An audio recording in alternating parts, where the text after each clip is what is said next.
Good YouTube? We're back at y'all today with another reaction video. If you like the video, let me know. But let's react to this video, man. Early in the morning of August 26th, 2022, officers in Washington County arrested a man near a Highway 36 overpass. He was found lying in the grass, carrying a blood-stained piece of paper along with an EBT card belonging to a woman named Shauna Daniels. We'll talk in a second. You're under arrest. Don't move. He took somebody else's EBT card. Who was this man? And what was he doing with the EBT card of a woman who was found stabbed and burned in her apartment just hours earlier? Right. And who was the 43-year-old victim, Shauna Daniels, who firefighters found so brutally murdered in her bedroom? Around 6:30 p.m. on August 25th, crews rushed to an apartment building on the 2200 block of South Avenue East in North St. Paul after getting reports of a fire. Thick black smoke was pouring out of apartment 8 as officers and fire crews tried to make entry, hearing someone inside cry out for help.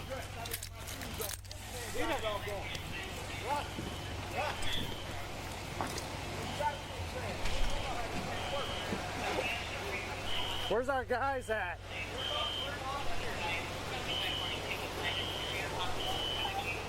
Alright, what do we got? Where do you guys want us? Hey, what floor? Second floor? We need people out in the bottom? Just hang tight. Okay. Russ! I say just get off. If I was on the 3rd floor, I'm taking that risk. I'm jumping out the window. They could hear someone screaming, but the flames and smoke were too intense and dangerous for officers to go any further. Did you guys hear anybody yelling? Yeah, they said they heard. They said she's They up said there, they heard but him yelling. I'm yelling Here? Yeah. that one. I don't hear anything. I They tried said they running heard up him there. yelling. And he was You couldn't get in? Oh, you can't see. You can't get up there. It's dead black. Yeah, But somebody's still in They there? said that they there's said people someone's in in there, but yeah, it's thick black. Can't there. see. You can't see. We got somebody hitting the window, 3rd floor. Tell him. I'll just hang down and just drop. I'm not getting burnt to death. That fire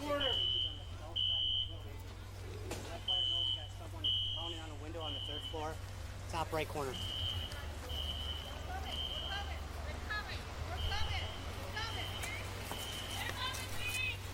They're coming. You got one up there? He's in the window. Anything? No, we didn't. He's in the window right there. In that window. No, we know. They're going up and they're gonna get him. But we, Oh, yeah, they couldn't get in because you can't Yeah, see. he's in a panic mode. Oh my god.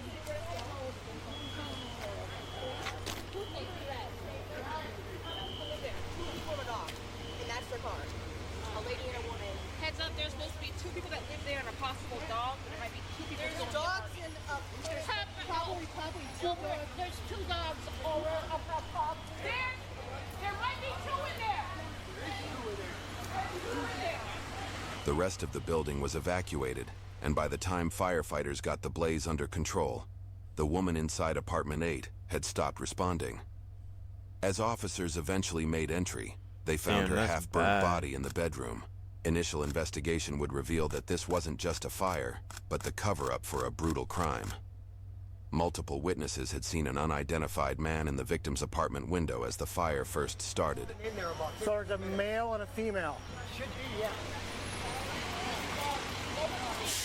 There should be a male and a female up there. Witnesses believed the victim was with her boyfriend that same day, and they were heard arguing at the apartment the night before. Shauna was a breast cancer survivor who was continuing recovery from her Yeah, he definitely burnt that bitch down. What's up with people burning houses down? Like in the last video, the guy did the same thing. April 2020 diagnosis, chemotherapy, and double mastectomy. The boyfriend, Melvin Bilbro Jr., then 41, Niggas had lose gone that to piece of Shauna coochie. Daniels' They just apartment get the- 15 minutes They before feel like the they lose their officers whole arrived. world. At the time, Bilbro was a 4-time convicted felon on supervised release after serving prison time for failing to register as a predatory offender. He was released from prison just 5 months before the fire. His past convictions in Minnesota included attempted second-degree murder of his then-girlfriend and for second-degree criminal sexual conduct involving So her he been 12-year-old doing daughter this. in 2008, and for third-degree assault involving another girlfriend in 2019. Police obtained a search warrant for both And Shauna he and her boyfriend's and he apartment. just still out and walking found around. key Why the fuck is my face bar not fucking working? Hold on. I guess, bro. I can't pause when I want to pause. A blood-stained pack of Newport cigarettes. Blood on walls. Scissors and a broken knife covered in blood. Meanwhile, in Bilbro's apartment, more evidence was found.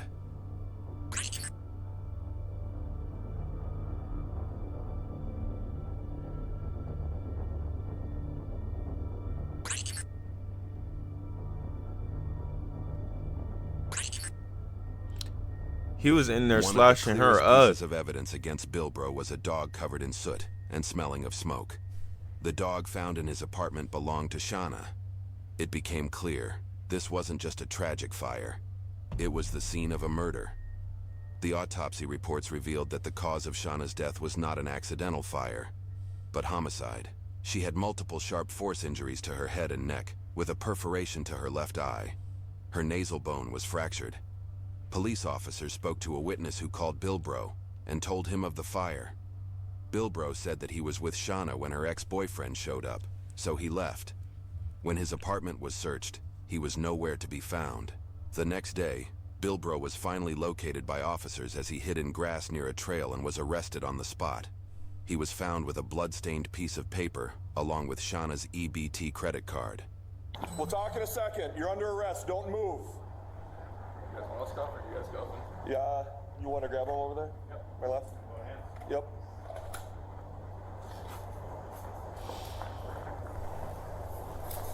This nigga should be ashamed.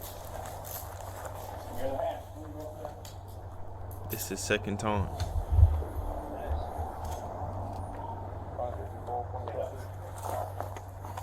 What's your name?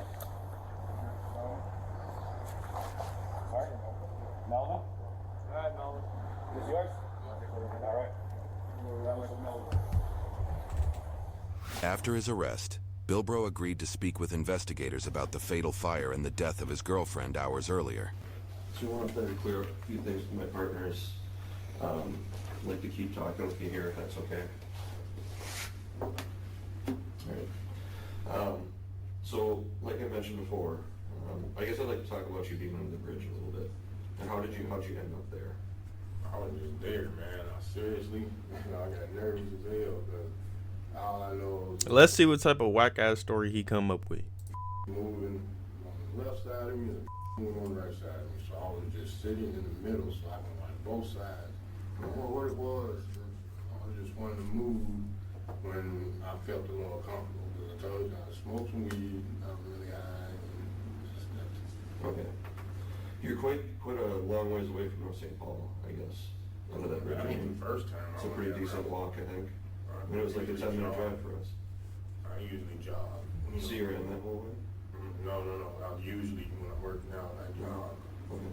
So I've been further than that. How long were you on the trail for? I have no idea. I just pace. I don't count time. I don't even count steps. What time did you leave the apartment, your apartment? I don't even remember. Because I went right across the street and so I ran into jail and he started smoking weed. How come you didn't stay at the apartment when people were telling you that? And I called. I'm the one who called. I was making phone calls. So I let him like, look, what's going on? Went back upstairs. And this off the top of his head, by the way.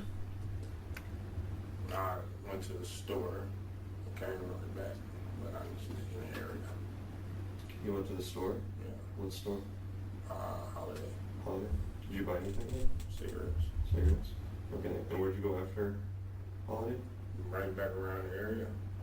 What do you mean? Like what area? Where on the street from my house. Well, you know, yeah, I was coming right back down here. So I'm like, you know, wanting to go around. You know, everybody thought I went in the building and started fighting people. I'm like, no. So how come you weren't hanging out when the fire department and police department were at? Because everybody else was. I mean, pretty much everybody that lives there was there. I don't hardly even be at home. I'm usually at work this time. Yeah, I understand that. You know, I guess the kind of question that I'm struggling with is that you've got a friend, right? Probably a pretty good friend, it sounds like, that you have some sort of relationship with. and you realize that her apartment's on fire, and then you just leave. Well, like I said, Right, that ain't no coincidence. That's what it was. You know, she cooked a couple pieces in the damn oven, and they just caught fire in there. So, okay. Yeah. And you didn't think Oven people fire. were at her? People are telling you that there's a fire inside her apartment. I'm guessing there's probably flames shooting I out the was windows. there. I was there for a brief. You know what I'm saying? But I don't want to. You were there for a brief? Deal with. No, I was outside when they came and banged on my door. So why'd you act surprised when we asked you or told you that there's a fire there? I wasn't that surprised at all. I'm really If anything, why did you not try to break down the door to go up in there? struggling with why you wouldn't stay. I mean, The quote-unquote girlfriend's up in there. A reasonable person would have stayed in that situation. If they're friends, they're close friends. Their apartment's on fire and probably something could have happened to them. You'd stay around because you're concerned, right? And you want to be with your other friends and help them deal with it and vice versa. Okay, so I'm struggling with why you chose to leave. Honestly, I wanted to smoke. So that's why I left. I was going to go smoke and just sit back and see what happens. Because, like, you know, I can't do nothing, you know, about it. I'm going to be in the way. You know. Definitely guilty. You can just tell. Okay. Then we ended up He's finding literally you, telling on himself. Arresting you, and you had that piece of paper that we talked about in your pocket, Right. with the blood on it. Whose blood is that? That's mine. That's yours. I'm sure. Where's your cut at that blood came from? I was right here. Told you I work for the corrugator at work. Where? Show me where the cut is. Right here. Right on your knuckle. Yeah. Okay. I work with the corrugator, if you're ever familiar with that. So that's what. I mean, there's a fair amount of blood there on that piece of paper. So when we test the DNA on it, it's going to be yours. Okay. Yep. Mm-hmm. All right. So I want to go back and let's just forget about that. I know you said that nobody saw you in the window. I understand that. We want to forget about that. Okay. That's really not super important here, to be honest with you. We've got this other evidence that we already discussed. Okay. And this other evidence is blood evidence. And like we talked about already, blood is going to show belonging to a specific individual, and that's going to be her blood. The problem that we have is that you have her blood on clothing in your apartment with her dog that's going to have soot on it, and we're going to test that. And we've got this dead woman. Everything's adding up. You see how that's a problem? Come on, my guy. Bilbro changed his story several times, first saying he was just friends with Shauna, then that they had a sexual relationship. He said he was at his apartment during the fire and walked away to smoke. He claimed he last saw Shauna on August 23rd, then said it was August 25th. While still maintaining his innocence, the investigators held several pieces of key evidence against Bilbro that would soon be submitted to the court. Melvin? All right, Melvin. This yours? All right. Shauna grew up in North Minneapolis and was remembered by friends and family members not only for her courageous battle with breast cancer, but for her outgoing, positive energy, her love of animals, and for her fearless spirit. Rest in peace. Hey, make sure y'all hit me with a like and subscribe. I'm going to get at y'all with more videos. Y'all stay safe.